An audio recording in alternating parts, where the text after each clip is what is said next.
What's going on, guys? It's Fantasy Stock Exchange here, bringing you a special segment of our ADP Battle Series where we're not talking two players at ADP. No, we're talking about who to take at that 102 slot in your 2021 fantasy football drafts. Listen, everybody and their mother knows the 101. It's Christian McCaffrey from the Carolina Panthers. If you guys need more information on that, you can check numerous other videos, rankings videos on the channel. This guy's an actual human cheat code. But when you're at that second pick, where do you lean in fantasy football? And we actually took 5 guys in terms of who we think have a valid case for that second overall slot. You guys would have seen it on the thumbnail. If not, we have Dalvin Cook, Saquon Barkley, Ezekiel Elliott, Derrick Henry, and Alvin Kamara in contention for today's video, where we break down the case of each of them as to why you may consider them with that second overall pick, and then ultimately lean at who we would take out at 102 after everything's done. But before we do that, Corey, how are you doing today?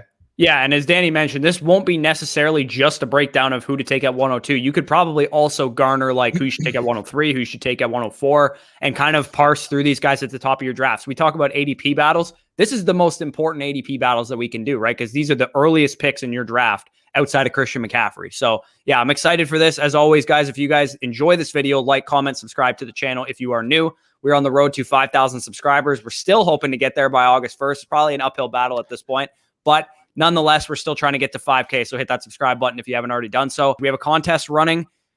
Pick My League Punishment, hashtag Pick My League Punishment. You can tweet that at me with league punishment ideas for my home league, because as the winner of my home league, I get to select the loser's punishment, or you can comment them down below. The best punishment idea will win a free draft guide and a guaranteed spot into our listener league. All that being said, guys, let's hit the intro.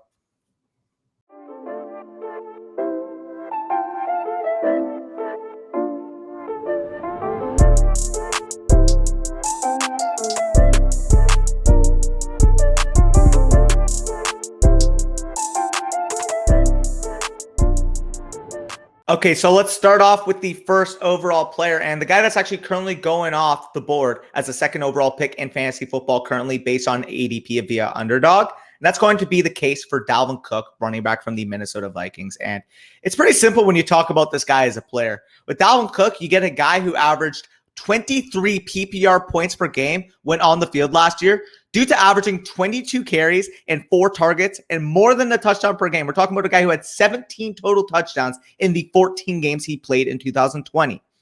The reason why I love Dalvin Cook, and I'm sure why you love Dalvin Cook, he had 26.14 opportunities per game in 2020. When you compare that to running backs like across the league over the last 5 years, that would only trail 2019 Christian McCaffrey, 2018 Ezekiel Elliott, and 2016-17 Le'Veon Bell in terms of opportunity per game output in the last 5 years. This is the bona fide definition of a pure workhorse back.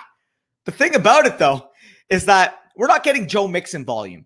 We're getting an elite, efficient back meeting this said volume. Aside from Christian McCaffrey, I am best suited to say that Dalvin Cook is the next guy in line in terms of those opportunities per game. The main issue that you may have, you're at 102, you're unsure if you want to take Dalvin Cook, is those lingering issues, particularly with his degenerative shoulder. We talked about it a lot in depth with Dr. Edwin Porras, but you guys should see this graphic on the screen.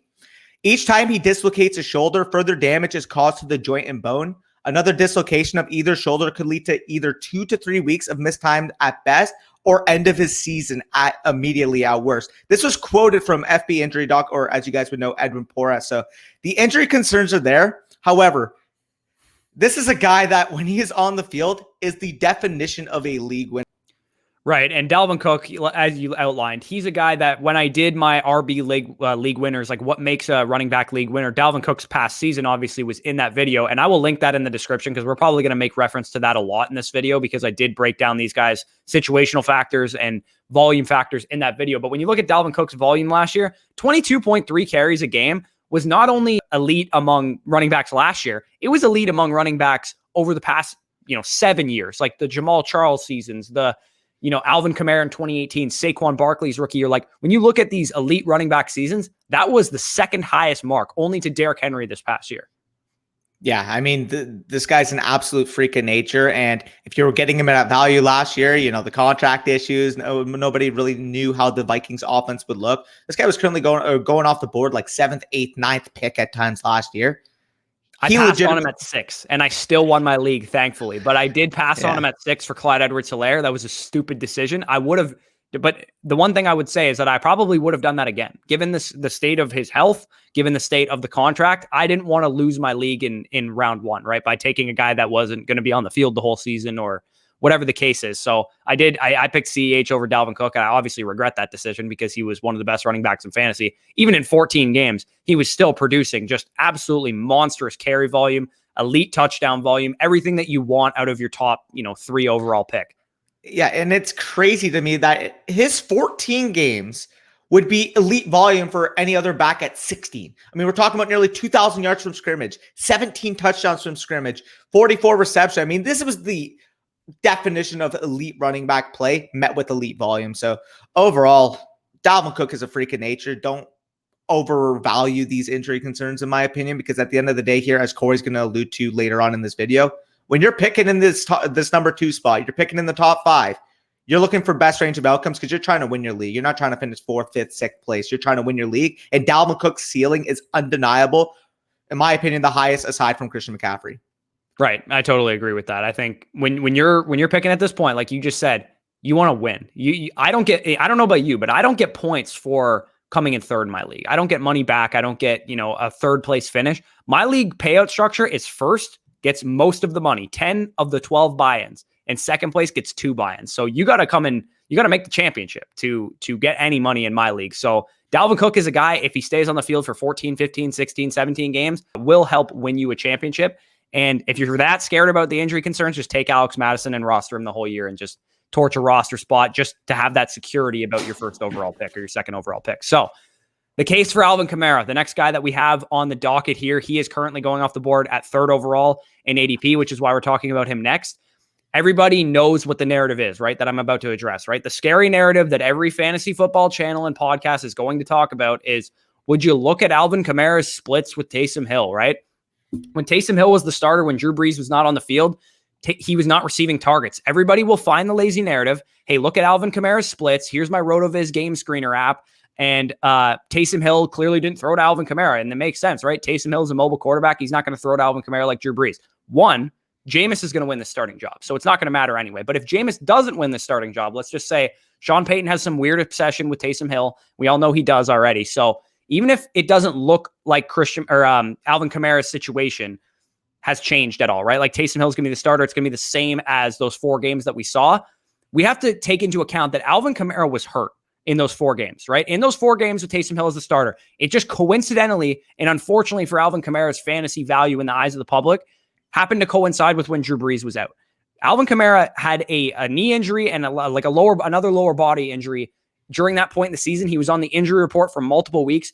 In our Dynasty running back rankings video, I went over all the injury reports basically. And full disclosure, for him to be the 102, in my opinion, for Alvin Kamara to be the 102, I think Jameis probably needs to be the starting quarterback because I think Jameis is the better quarterback. Therefore, we'll give Alvin Kamara more scoring opportunities. And we all know Taysom Hill can vulture some of those on the goal line. But like I said, even if he doesn't, don't fade Alvin Kamara. Don't just not pick him in the top 5, top 6 of your drafts. Because even though it does downgrade him slightly from a scoring perspective, in that Dynasty running backs video, I talked about the game-by-game practice reports. He played a smaller role in the offense because he was dealing with an injury. Sean Payton already, thinking as the coach and not as a fantasy player, already had his starting quarterback, his Hall of Fame caliber quarterback, out of the lineup with an injury. Why would he risk his elite running back that he has when they're trying to make a Super Bowl run, right? They're trying to make a Super Bowl run in Drew Brees' last year. He has a capable backup in Latavius Murray. And not only that, but they were playing the Atlanta Falcons twice in a 4-game span, who had fired their coach already, and they're playing the Denver Broncos, who didn't have a quarterback. They had Kendall Hinton starting as the QB because all of the quarterbacks were COVID, tracing, and they had to sit out the game for COVID reasons. So in those 3 games, those first 3 games of that 4-game sample size, Taysom Hill was starting against the Falcons twice and Kendall Hinton in the Denver Broncos. If you look at Alvin Kamara's snap share during those games, you can see that it is below his normal threshold. And the reason was before that injury. He was on the injury report, limited in practice, did not practice, whatever the case is. In week 14 against the Philadelphia Eagles, I mind you, Taysom Hill was still the starting quarterback at this game. He was off the injury report and back to his normal snap share, right? He played a 71% snap share. He had 11 carries and 10 targets. That is what we are used to seeing out of Alvin Kamara. Do not fade one of the most talented and efficient running backs we have ever seen. Let me repeat that again. This is one of the most talented and elite efficiency running backs that we have ever seen. Like Jamal Charles level efficiency. This is not a guy that needs 400 touches to be an elite fantasy running back. This is a guy that will average 5.5 yards a carry and 7 yards per touch. Alvin Kamara is that talented. If you've ever watched this guy play, then you know what I'm talking about. Yeah, absolutely. Alvin Kamara is an absolute freak show, especially when we mention the two main things we value from running backs: receiving volume and touchdowns. And Alvin Kamara has a case to be the best in the league in both regards. And it's funny that you mentioned those splits, because those people that want to bring up these Fugazi splits with Taysom Hill, are they the same ones that are going based solely off these splits for Alvin Kamara? Because if that's the case, you better have Taysom Hill ranked as a top 10 quarterback, because he's averaging 21.55 points per game in that stretch. No, it's just completely ridiculous when people want to point to this, don't want to point out the context behind it. Alvin Kamara is a bona fide stud, and you mentioned in that Philadelphia game, once he was fully healthy, he got his 21 opportunities, 10 of them being targets. This is the type of output you should expect from Alvin Kamara. And again, if Jameis Winston is the starter, I do agree. If Taysom Hill is a starter, you could probably knock him down to maybe like 5 or 6. But if Jameis Winston's a starter, there's no reason to fade this guy. Like, I just don't understand why we want to pass on this guy whatsoever. Like, it's low-hanging fruit. Everybody knows the narrative. It's very easy for people to start up a podcast and talk about why you should fade Alvin Kamara, but we've been without football for a long time right now. People are going to remember real quick how good this guy is. And even if that is true, right? Even if Taysom Hill does impact his receiving volume to some extent, he does impact how much goal line volume he's going to get to some extent. We have never talked about the fact of the reverse handcuff effect. What if Latavius Murray got injured, right? We always talk about, if Alvin Kamara goes down, Latavius Murray's the top 5 running back. But what if Latavius Murray got injured? Because then Alvin Kamara might be Christian McCaffrey level of volume and of talent, obviously, too. We want to talk about splits. The splits that he played without Mark Ingram 2 or 3 years ago. I mean, he was 30 points per game. Yeah, it was just absolutely silly. It was basically what we were getting from McCaffrey in 2019 and 2020 in the 3 games that he played. No, Alvin Kamara is a superstar running back. This offense should still be able to function, even if Taysom Hill's the quarterback, but specifically if Jameis Winston's the quarterback. And name me another offense where you could, apart from maybe Christian McCaffrey, where you can legitimately say that the running back is the second most valuable receiver on that entire team. Like, Alvin Kamara is going to get a 20+% target share. Not many other running backs can really claim to that. Yeah, exactly. And they didn't add anybody, right? They didn't add, Terrace Marshall in the draft like we thought they might. They added nobody. It's Michael Thomas and Alvin Kamara again. Yeah, absolutely. So enough on Alvin Kamara. Everybody knows this guy's a superstar talent.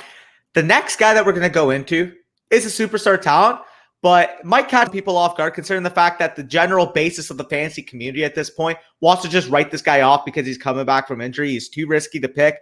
Bush, tell them why Saquon Barkley is not too risky to pick. Right. And like I said already, I don't know about you, but my league payout structure only pays if you win or come in second. So when I'm at the top of my draft, when I'm in the middle of my draft, when I'm in the late part of my draft, I'm trying to win. I'm not trying to come in fourth. I don't get anything for coming in fourth. So Saquon Barkley, to me, has this elite level ceiling that we're chasing. And before you go, you're just saying that because he was a superstar talent coming out of college or whatever, you're just holding on to that grade you gave him. No. Pat Kareem's article for Yahoo Fantasy discusses how to approach early round running backs, and he basically breaks them down based on win rate. And a good friend of the show, Ron Stewart, basically did an entire video summarizing this article as well, and it's a very good video. I highly suggest you go check it out. He basically, in Pat Kareem's article, defined a bust pick as achieving less than an 8.3% win rate. And what 8.3% represents is 1 divided by 12. So in a 12-team league, are you basically getting a above average win rate on your first round pick, assuming all of the first round picks are average level? So what you want is guys like Derrick Henry, guys like Dalvin Cook last year, guys like Alvin Kamara, who produced an greater than 8.3% win rate. What you don't want is a guy like Ezekiel Elliott, last year, who obviously due to extenuating circumstances achieved below an 8.3% win rate. And Josh Jacobs last year produced lower than an 8.3% win rate. And even Nick Chubb last year produced lower than an 8.3% win rate. So basically, what he says is that in the first round, you should only be picking running backs that have legendary upside, as in running backs that can end up on that list of RB league winners that I discussed a couple months ago, and that'll be listed in the description. So that legendary upside is basically the whole point of this whole article was don't draft running backs for floor in the first round or for safety. You want to chase ceiling because the reality is even if you draft for floor and he doesn't achieve that ceiling or whatever, you're still going to be a bust pick regardless. Because if you draft, Josh Jacobs last year, he finished RB9 in points per game, but he didn't have that elite ceiling, and you were disappointed with that pick, even though he finished as a top 10 running back. So I don't know about you, like I said, but I play in leagues that winner takes all. Legendary upside is exactly what Saquon possesses. He's mega talented.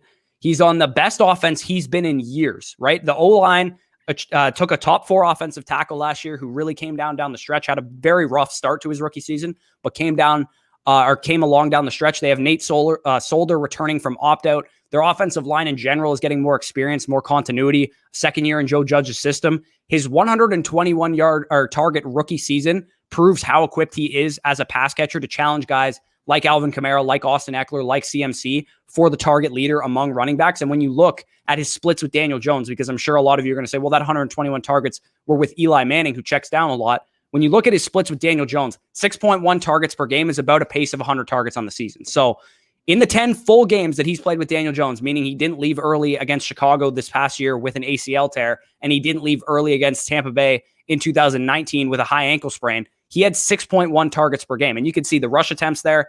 They're very good. The only issue for Saquon Barkley with Daniel Jones has been his touchdown volume because the offenses haven't been good. And the Giants were a top 16 scoring offense in his rookie season. And that allowed him to receive the 3rd most touches inside the red zone, the 2nd most carries inside the red zone. He makes that offense go. They were the 31st best offense in the league last year without him.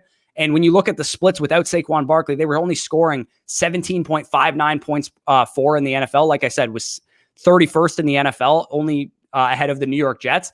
This is a guy that gives you elite week winning ceiling too, because he had 706 yards his rookie season from breakaway plays. There is no bigger home run threat in the NFL than Saquon Barkley because of his size, because of his speed, because of his highlight reel plays that he puts up there. He gives you everything that you could want. The only question mark we have is the ACL tear. Absolutely agree. Again, if Saquon Barkley goes out in the preseason, looks fine, looks like he's going to be on track fully 100% for week 1, like, yes, he's most likely going to be my 3 as well. The thing that has him at 5 for me right now is, yes, the ceiling's there. I fully understand it. I fully acknowledge it, and I'm actually higher on him on the comparatively to what the industry is. However, say he's 75% the first 4 weeks of the season. Is that going to displace what Alvin Kamara, guy I'm going to talk about next, Derrick Henry do? Probably he could, absolutely. But overall, if I hear more positive information, I'll feel comfortable putting him up. But I do agree he absolutely belongs in this tier too. I've seen him go on Underdog at like pick 10 sometimes. And it's just, you guys really just trying to lose your leagues like that? Like seriously, like the guys that are taking him at 10 are legitimately getting a guy that could finish at number 2 overall. I'm not going to say number 1 because Christian McCaffrey just got such a stranglehold on that in my opinion. But a legitimate case for number 2 overall, getting him at 10. So you're basically just punting your league away when you're letting that happen. But yeah, I agree. Saquon Barkley, generational talent in a situation, maybe one of the best in his career. And he gets the adequate receiving volume to complement it as well, which the next guy on our list simply doesn't get. But you know what? When you're a freak of athlete like Derrick Henry is, does it really matter if you're getting the receiving volume? Take it away. We can start off with Derrick Henry. Real quick, I just want to give one last point on Saquon Barkley. If your concern is the receiving volume and the fact that they have Kenny Golladay now and they have, Kadarius Toney, who they drafted in the first round, they still have Sterling Shepard and Darius Slayton. Saquon Barkley had 121 targets in his rookie season with Odell Beckham on the team. He had 10 targets a game, Odell Beckham, when Saquon Barkley had 121 targets. And Sterling Shepard was getting 7 targets a game. He had 107 targets on the year. Evan Ingram only had 65 targets, but that's still, decent volume for him. The point of the matter is that the hierarchy of targets is something that we always talk about, right? When you are designing an offense the way Joe Judge is, who is he going to look to target the most? It's Kenny Golladay and it's Saquon Barkley. The guys like Darius Slayton, the guys like Sterling Shepard, the guys like Kadarius Toney are competing for targets behind those 2 guys. They are the top 2 targets in the offense. It's the way they're going to design their playbook. It's the way they're going to call games. If anybody has ever played football before, then you know that you get your best players the ball. And Saquon Barkley and Kenny Golladay are the best players on that team, and they're going to get the ball the most. And I'm glad you mentioned that because that kind of like links back to the engagement we had earlier this offseason when Tom Brady steps back in the pocket, sees that Mike Evans is double covered in the end zone. I'm just going to throw the ball to Scotty Miller. I'm just going to throw the ball to Tyler Johnson or whatever because they are all my weapons. No, he's going to get the ball to his best player in the best position to make a play.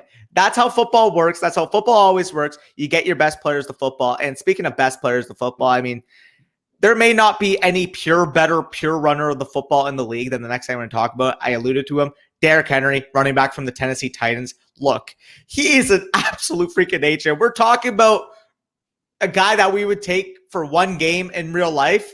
You may very well take Derrick Henry because this guy is an absolute freight train. 6'3", 250 pounds.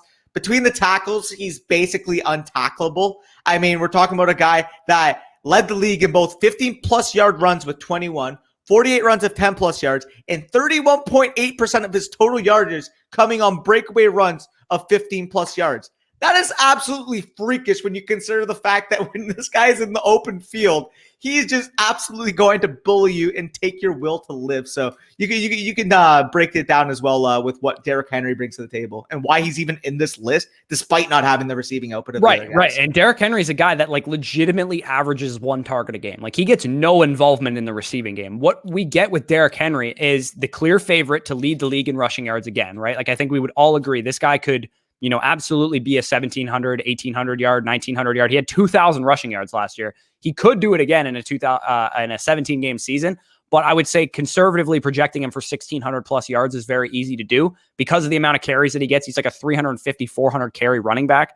And this offense is really going to allow him to do what he does best, right? We have a situation that his offensive line is one of the best in the league in run blocking. And now we add Julio Jones to the offense. And if you guys have ever played football, imagine guarding AJ Brown, Julio Jones, and Derrick Henry in one offense. It's going to be very difficult for teams to stack the box against Derrick Henry. They're still going to do it because he is still the biggest threat in the offense, but it makes it easier on him knowing that they have to deal with AJ Brown and Julio Jones. And no team has two corners that can match up with those guys one-on-one and man-to-man. So if nothing else, this is an offense that is going to move the ball at a league-high pace. They're going to be scoring points left, right, and center. They were the third highest scoring offense in the NFL last year with Corey Davis as their second best target on the team. I think this offense could legitimately be a 500 plus points offense on the season. And I mean, he's a clear favorite to lead the league in rushing touchdowns as well. And I would not be shocked if we see the reason this guy could be a number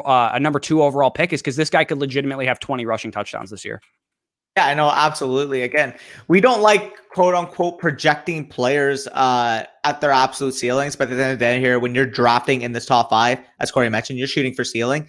And realistically, is there a scenario from a rushing standpoint where Derrick Henry doesn't reach his ceiling? Like what is his floor from a rushing standpoint realistically if he plays, we'll say based off a 16 game sample size, what a 1,750 yard, 16, 17 rushing touchdown pace on the ground? Like that is what we're talking about from a rushing floor. And if he hits the ceiling, listen, you mentioned it, 2,200 rushing yards, 23 rushing touchdowns, absolutely leading the league in both regards, offensive player of the year. Like this guy is as safe as it comes. And while people want to say, oh, he's too touchdown dependent, when you're averaging over a touchdown per game like Derrick Henry, there's no fucking such thing as 2 touchdown dependent.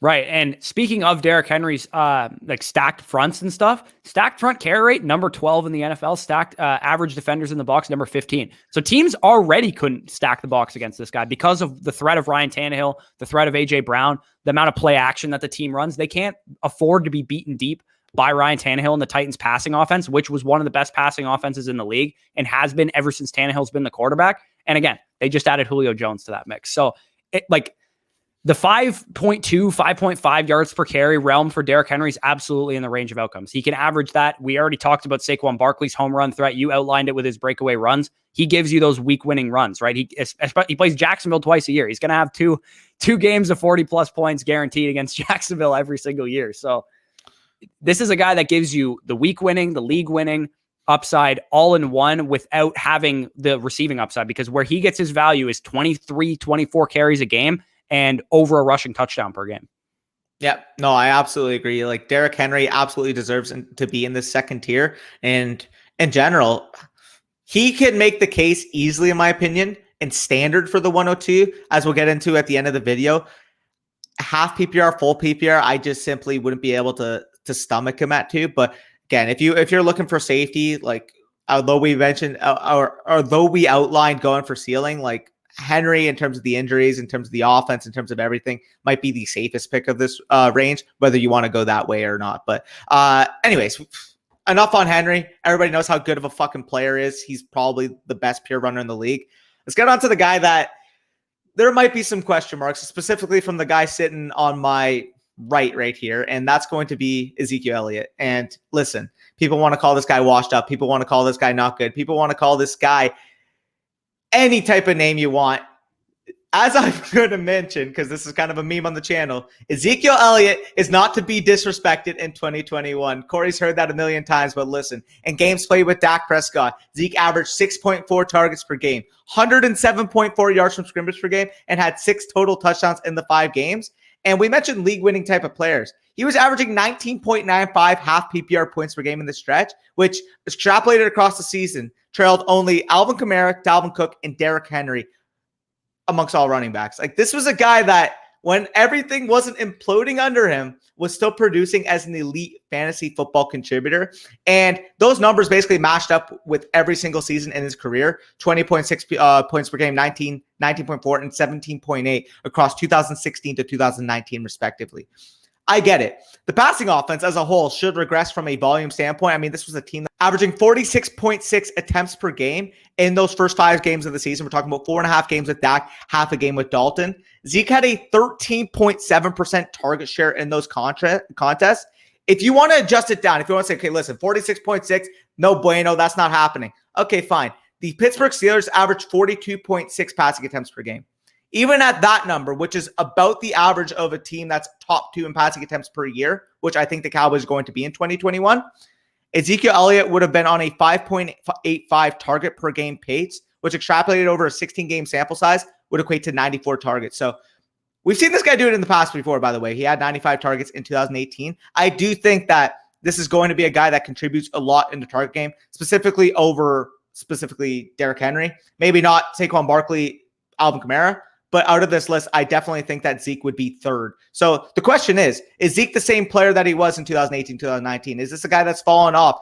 Adam Pfeiffer of FTN actually does a great job in a recent article breaking down just how everything went wrong with the Cowboys offense in 2020. You guys can see it on the screen. I'll link it in the description. But basically what he says is that this guy was an elite contributor in his first 5 games, elite route participation, receiving totals, and inside the 5 carries at 14 were all drivers of an elite fantasy football contributor. The problem that happened with him is that this offensive line stunk. Dak was out. And in general, they were getting 1.15 yards before contact per carry from the offensive line. Where that ranked in the league?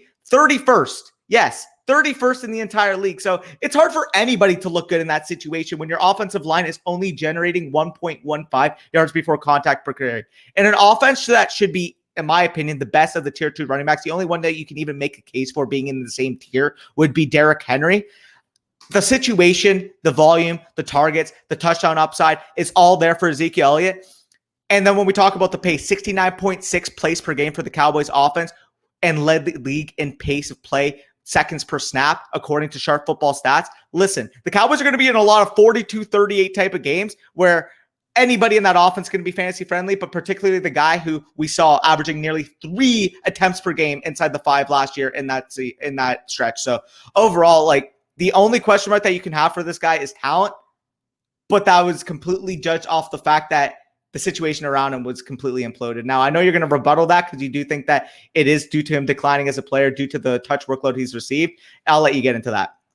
Right. So you gave the very rosy Cowboys fan definition of this, and I'm not blaming you because it's human nature, confirmation bias. You're a fan of the team. You're going to see the high end workload. But there's a couple points that you made that I want to rebut. One, you said 42.6 pass attempts per game. Now, that is absolutely possible. I would say that the Cowboys probably be the odds-on favorite to lead the NFL in pass attempts, but that is a hard number to achieve. That's a very high number. And if they have 37 pass attempts per game, there's still going to be, a drop off in Ezekiel Elliott's, target volume. So the point that you made is my real point with Zeke Elliott, right? When you have a running back who receives 1,500 plus career touches, and this is a table that I took from a scholarly article from a doctor that was talking about running backs decrease in productivity in terms of fantasy points, in terms of total yards. And you can see the biggest start to that decrease is 1,250 to 1,500 career touches, which Zeke Elliott achieved in 2019, and then 1,500 to 1,750 touches, which Zeke Elliott achieved last year. And he's currently at about 1,710 touches total on his career. So that 1,750 to 2,000 range will be what he's going to be at this season. So In the running back league winners video, I talked about that those elite running backs from 2020 to 2013, those guys averaged 5.13 yards per carry and 6 yards per touch, which basically in that video, I talked about how that's just basically a measure of how talented of players they are. I know it's, you could make the argument that yards per carry isn't that important and blah, blah, blah. But generally speaking, great running backs average high yards per carry, whether it's a situation or them as a talent. Either way, Zeke Elliott hasn't posted numbers like that since his rookie season in 2016. And his yards per carry and yards per touch has declined each of the last 3 years. He had, I believe it was 4.7 yards per carry in 2018, 4.5 in 2019. And then this past year, obviously he had extenuating circumstances this past year, but it was around 4 yards a carry. And his yards per touch has declined also in those past 3 years. Now, I don't think he's going to be a terrible fantasy pick. I don't think you're going to regret drafting him necessarily, but I do not believe he has the same ceiling as Saquon Barkley, as Dalvin Cook.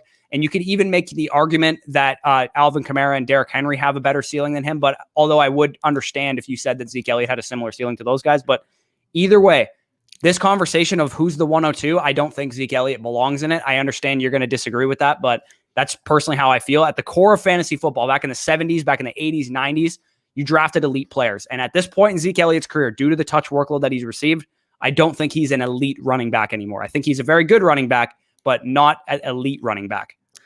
And that's very fair. Again, analyzing just exactly what he has in the tank would be the ultimate question mark. But again, all these guys kind of have question marks to the game. You mentioned the injury issues with the other guys. You mentioned the touch workload, especially over the last 2 years with Derrick Henry. I do think that Zeke's ceiling is there simply because we did see that stretch over his career. We did see a 20-point per game scorer. We did see a guy that was consistently in the top 3, top 4 running backs, and he's finally on the best offense he's ever played in. So I will rebut that, but I do agree. Like, he's probably the riskiest of these options simply because he had by far the worst 2020 campaign. So I understand if you don't want to put him here. Listen, this guy's, as we're going to get into our running back rankings later on in the offseason, he's going to be my RB4 until further notice. You guys will see. The guy that we have at 2 is pretty unanimous. And real quick, the one thing I will say, if anybody's questioning, shouldn't the career touches argument apply to Derrick Henry as well? It actually doesn't. Derrick Henry has 1,100 career touches. So on that table that you would have seen 1,000 to 1,250, Derrick Henry isn't set to see a big decline in fantasy points per game or total yardage per game. The touch argument will come in for Derrick Henry next year. Yeah, Mike LaFleur didn't know how to use him. Yeah, or Matt LaFleur. So, yeah, anyways. The reason why we go through with this guy at 102, as we're going to get into, Dalvin Cook. Listen, I mentioned the touch workload with Ezekiel Elliott. Corey mentioned the efficiency of Saquon Barkley. Dalvin Cook is quite literally the blend of both of those players. You're getting elite efficiency with unparalleled workload. So overall, I just don't simply even view it as a conversation at 2. Like, if I am picking at 2 today, I am taking Dalvin Cook in 100 out of 100 drafts. Listen, do you want to make the argument for 3, Ezekiel Elliott, Saquon Barkley, Alvin Kamara, Dalvin Cook, or Derrick Henry? I fully agree with that, but given what we know right now, like, Dalvin Cook is just so safe from a usage, from a point per game, from a ceiling standpoint, that why would you want to pass on an asset like that? Right. And if we see Saquon Barkley in full preseason games, full preseason action, he is going to be ready for week 1. I will take him over Dalvin Cook at 102 because that is my only question mark with him. And you said, the unparalleled workload between Zeke Elliott and the talent of Saquon Barkley. Well, the unparalleled workload, Saquon Barkley averages nearly 2 targets per game more than Dalvin Cook does. And he also has more of a breakaway run percentage than Dalvin Cook. Obviously, he's still good in that category. He still gives you those big plays. But to me, Saquon Barkley, if the concerns of the injury are, figured out by the time the season starts, they're warranted for me to pick him 102 over Dalvin Cook. And to me, Dalvin Cook has just as many injury concerns really as Saquon Barkley does.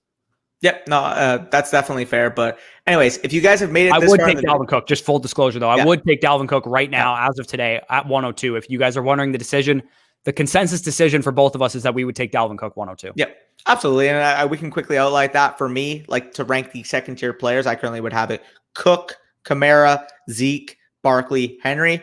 Corey, you can take it away with yours. Yeah, I have it Cook and Barkley in a tier of their own, by the way, at 102, 103. And then I have it Kamara, Derrick Henry, Jonathan Taylor, and Ezekiel Elliott is how I have it. So anyways, if you guys enjoyed this video. Rip Cam Akers, by the way, because I did have him ahead of Zeke Elliott until he got injured. Quick thing we're actually going to mention too, Corey, bet right now on the season, Jonathan Taylor versus Ezekiel Elliott, because you have him ranked higher. Oh yeah, absolutely. That was going to be a bet from the very beginning. We are going to shake on that virtually right now. Yeah, I will take Jonathan Taylor fantasy points per game, minimum 12 games played over Ezekiel Elliott. And you guys might think I'm insane for that, but we'll just see how it plays out. So I hope you guys enjoyed this video. This was a really fun breakdown. Obviously, these are the important decisions that we have to make in fantasy drafts. So we thought it'd be right to do an ADP battles based on these top end guys that you're going to have to make the decision on if you have a very high pick in your draft. So if you guys got value from this video, we appreciate if you go to underdogfantasy.com. If you don't already have an account, you can sign up using our promo code FSE. You'll get a $25 bonus on a $10 minimum deposit, and you get both of our draft guides for free. So $25 free, 2 free draft guides, all for just using a promo code for a site that you can win money off of. So you're not going to find a better deal out there than that. And again, if you made it to this point in the video, comment any league punishment ideas down below. Winner will receive a free draft guide and a guaranteed spot into our listener league. Danny, you can go ahead with whatever you got to say. Also, hell, comment who you would take at 102. That's the whole preface of the video. If you're at the 102 right now, who you take in your fantasy football drafts?